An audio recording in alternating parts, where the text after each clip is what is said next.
33వ అధ్యాయం. నీతిమంతులారా, యెహోవాను బట్టి ఆనందగానము చేయుడి, స్తుతి చేయుట యథార్థవంతులకు శోభస్కరము.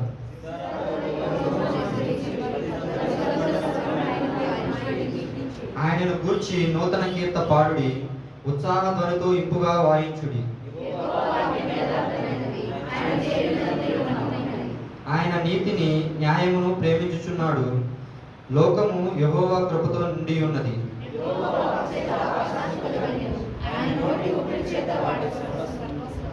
సముద్ర జలములను రాశిగా కూర్చువాడు ఆయనే, అగాధ జలములను కొట్లలో కూర్చువాడు ఆయనే.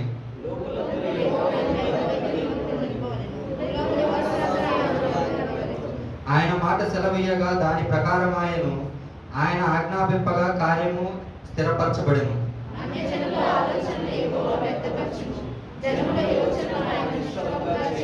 యెహోవా ఆలోచన సదాకాలము నిలుచును, ఆయన సంకల్పములు తరతరములకు ఉండును.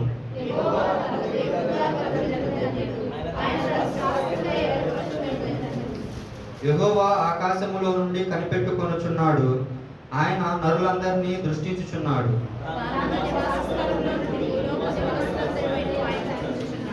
ఆయన వారందరి హృదయములను ఏకరీతిగా నిర్మించినవాడు, వారి క్రియలన్నీ విచారించువాడు, వారిని దర్శించువాడు.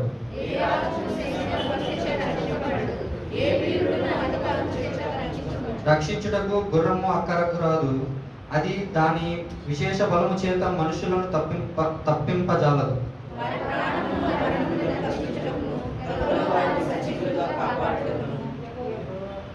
యెహోవా దృష్టి ఆయన యందు భయభక్తులు గల వారి మీదను, ఆయన కృప కొరకు కనిపెట్టుకుని వారి మీదను నిలుచుచున్నది.